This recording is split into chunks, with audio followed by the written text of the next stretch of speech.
تو انہوں نے کہا جی بالکل یہ پیسہ اربوں سے ڈونلڈ ٹرمپ مانگیں گے، یہ اخراجات جو جنگ کے اوپر ہو رہے ہیں۔ دیکھیں لڑائی جو ہے وہ اسرائیل کی ہے، یہ تو امریکہ کے اندر بھی لوگ کہتے ہیں کہ اسرائیل کی جنگ میں امریکہ اترا ہوا ہے، لڑائی اسرائیل کی ہے، لڑ اس وقت امریکہ رہا ہے، نقصان ہو رہا ہے عرب ممالک کا، اور جنگ کا خرچہ بھی عرب ہی اٹھائے۔ کمال نہیں ہو گیا ویسے؟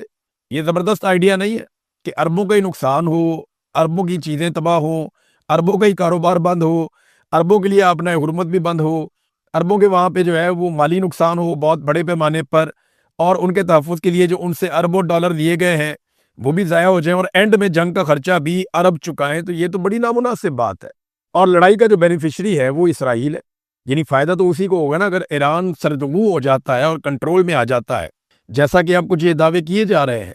میں نے آپ کو بتایا تھا کہ اقوام متحدہ کے ایک سفیر محمد صفا نے یہ کہتے ہوئے ریزائن کیا کہ اس کے پاس یہ انفارمیشن ہے، اور کچھ دیگر لوگ بھی یہ دعویٰ کر رہے ہیں کہ ان کے پاس بھی یہ معلومات ہیں کہ دنیا بڑی خوفناک لڑائی کی طرف جانے والی ہے اگر آنے والے دنوں میں جلد یہ جنگ بندی نہ ہوئی تو اگر ایٹمی حملے والی بات سوچی گئی ہے یا کسی جگہ پہ ڈسکس کی گئی ہے جس کے اوپر اقوام متحدہ کے کان کھڑے ہوئے ہیں، ان پہ انفارمیشن پہنچائی گئی کہ آپ اپنی تیاری کر لیں کہ ایٹمی دھماکے کے بعد آپ نے کس قسم کا رد عمل دینا اور کون کون سی چیزیں کہاں کہاں پہ مینیج کرنی ہے، جس پہ اس سفیر نے اقوام متحدہ سے ریزائن کیا اور اپنے آپ کو الگ کیا اس سارے معاملے سے، اور انسانیت کے لیے اس نے اپیل کی پوری دنیا سے کہ اس سلسلے کو روکا جائے، اس سے بچا جائے۔ دیکھیں اگر یہ معاملہ یہاں تک چلا گیا ہے تو پوری دنیا خطرے میں ہے۔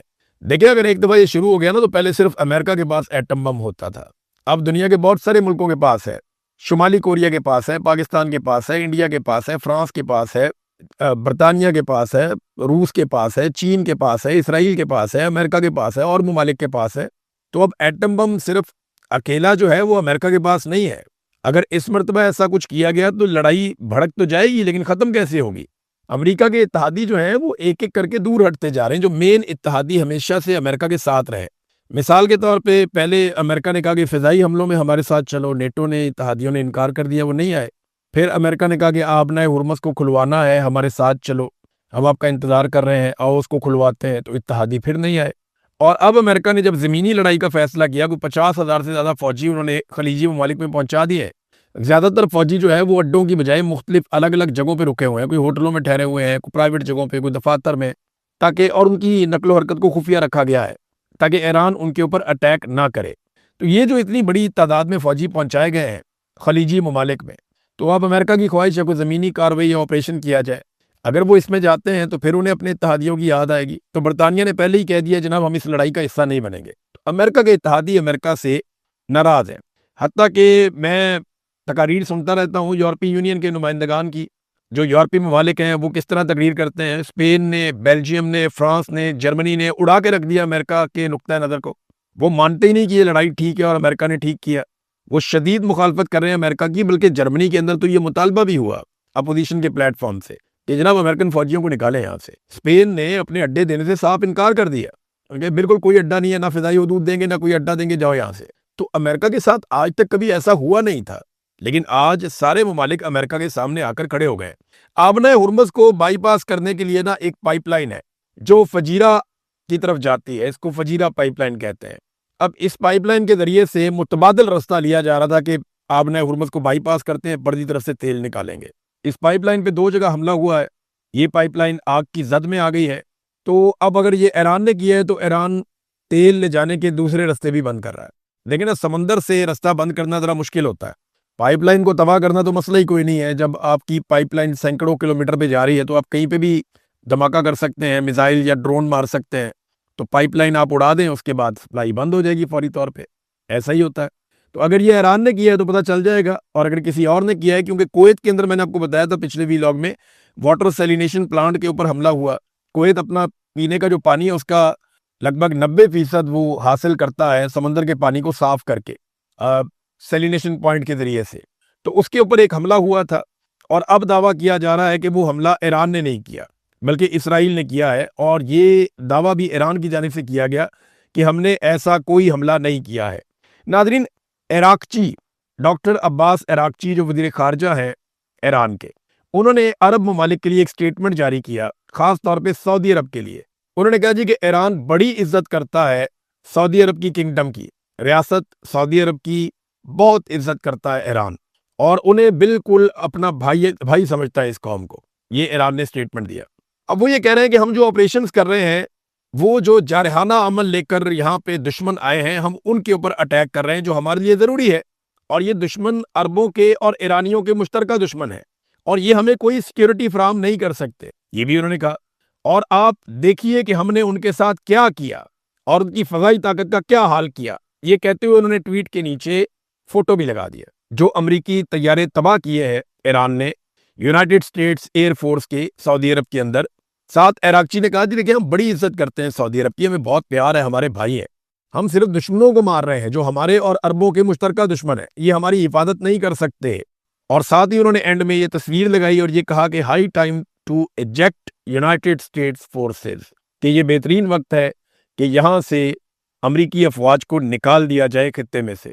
یہ عراقچی نے ایک مطالبہ کیا ہے اور ایک پیغام دیا ہے. ناظرین, ایرانی ہیکرز نے اسرائیل کے کچھ سی سی ٹی وی کیمراز جو ہیں ان کو ہیک کر لیا تھا, اور ہیک کرنے کی جو وجہ سمجھ آ رہی ہے, یہ وال اسٹریٹ جرنل نے یہ خبر دی ہے اور اسرائیل کے اندر سے سورسز کے حوالے سے انہوں نے یہ خبر دیتے ہوئے بتایا کہ ایران کے جو ہیکرز ہیں انہوں نے اسرائیل کے اندر تباہی کے ثبوت اکٹھے کرنے کے لیے وہاں کے کیمراز کو ہیک کیا, کیونکہ اسرائیل دیکھیں نا چیزیں سامنے آنے نہیں دے رہا, وہ بتاتے ہی نہیں ہے, کوئی رپورٹ کرتا ہے اس کو اٹھا کر جیل میں ڈال دیتے ہیں. تو اسرائیلیوں کی پالیسی بہت سخت ہے, انہوں نے سینسرشپ لگائی ہوئی ہے کہ جنگ میں ہونے والے نقصانات, لاشیں, زخمی وہ بالکل نہیں دکھانے, اس سے خوف پھیلتا ہے اسرائیل کے اندر. تو اب اسرائیل کے اندر نقصان کیسے دکھایا جائے, تو ایران نے وہاں پہ اپنے ہیکرز کے ذریعے سے کیمروں کو ہیک کیا اور یہ 50 کے قریب سیکیورٹی کیمرے ہیک کیے گئے جن کے ذریعے سے وال اسٹریٹ جرنل کی خبر کے مطابق ایران نے وہ فوٹیج حاصل کی ہے جس میں اسرائیل میں ہونے والی تباہی کو دکھایا جا سکتا ہے. بلومبرگ کی ایک خبر ہے, یہ بھی امریکن میڈیا ہے, اور اس کی خبر کے مطابق ایران کی پارلیمنٹ نے آبنائے ہرمز پر ٹیکس کے نفاذ کا بل منظور کر دیا ہے. یعنی اب قانونی اور آئینی طور پر ایران آبنائے ہرمز سے ٹیکس اکٹھا کر سکتا ہے. یعنی اب وہاں سے جو بحری جہاز یا ٹینکرز گزریں گے وہ ایران کی شرائط پہ گزریں گے اور ایران وہاں سے ٹیکس بھی اکٹھا کرے گا. یہ اب ان کی پارلیمان نے باقاعدہ اس بل کی منظوری دے دی ہے. ناظرین, اس وقت ایک اور بڑی انٹرسٹنگ خبر ہے, ایران کچھ ایسے میزائل استعمال کر رہا ہے جن میں بارود نہیں ہے, وہ تباہی نہیں پھیلاتے اور نہ وہ کوئی بہت مہنگے ہیں, وہ بہت سستے میزائلز ہیں, اور ایران انہیں صرف اس لیے استعمال کر رہا ہے کہ انٹرسیپٹرز کو ضائع کیا جائے. وہ عرب ممالک میں اسرائیل کے اندر بہت سارے ایسے میزائل استعمال کرتا ہے جن کے اندر کوئی بڑی صلاحیت نہیں ہوتی, وہ تباہی نہیں پھیرتے, لیکن وہ ڈیکوائز کا کام کرتے ہیں. ان کا کام ہے وہ ہوا میں جاتے ہیں اور وہ دعوت دیتے ہیں انٹرسیپٹرز کو کہ آؤ آ کر ہمارے ساتھ ٹکراؤ. تو بڑے مہنگے انٹرسیپٹر جن کی قیمت جو ہے وہ $2 سے 4 ملین تک ہے, بڑے مہنگے انٹرسیپٹرز ہیں, 20 سے 40 لاکھ ڈالر کا ایک انٹرسیپٹر ہے. وہ جاتے ہیں 3-3 4-4 اڑ کے جا کر ان میزائلوں کو نشانہ بناتے ہیں, اور ان میزائلوں کی نہ کوئی قیمت ہے نہ کوئی اوقات ہے, لیکن وہ مہنگے ترین انٹرسیپٹرز کو ضائع کر رہے ہیں.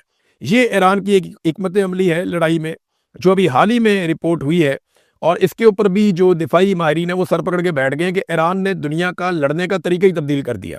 اس نے ساری لڑائی کو ڈرونز پہ اور میزائلوں پہ شفٹ کر دیا. اب پوری دنیا کو میزائل, انٹرسیپٹرز اور ڈرونز بنانے پڑیں گے, اور لڑائی کا جو پورا کا پورا میکینزم ہے, پوری سائنس ہے, وہ تبدیل ہو جائے گی ایران کی, امریکہ کی اور اسرائیل کی اس لڑائی کے بعد. امریکہ نے جو لڑائی لڑی ہے یہ پچھلی صدی والی لڑائی ہے. چائنا کے جو ماہرین ہیں وہ بار بار یہ کہتے رہے ہیں کہ امریکہ کے ہتھیار پرانے ہیں اور لڑنے کا طریقہ بھی پرانا ہے, دنیا آگے نکل گئی ہے, وہ اس صدی کی لڑائی کو سمجھا ہی نہیں ہے. آج تک امریکہ نے صرف اٹیک کیا ہے, واپس امریکہ کے اوپر اٹیک نہیں ہوا. اب جب اٹیک واپس ہوا ہے تو امریکہ کو سمجھ آ رہی ہے کہ واقعی میں پرانی وار سٹریٹجیز اب کام نہیں کرتی. ناظرین, امریکہ کی بات ہو رہی ہے تو رشیا نے بھی امریکہ کی مت توڑ دی ہے. امریکہ بہت ساری جگہوں سے مار کھا گیا اس مرتبہ. امریکہ کا ایک روب ہوتا تھا, ایک دبدبہ ہوتا تھا, وہ اب نہیں ہے. ڈونلڈ ٹرمپ نے کیا کہا تھا کہ کیوبا ہماری جھولی میں آ کر گرے گا, ہم کیوبا کو مجبور کر دیں گے. ڈونلڈ ٹرمپ نے یہ بھی کہا تھا کہ میں ایران سے فارغ ہو جاؤں تو کیوبا کو فتح کروں گا اور یہ میری قسمت میں لکھا ہے.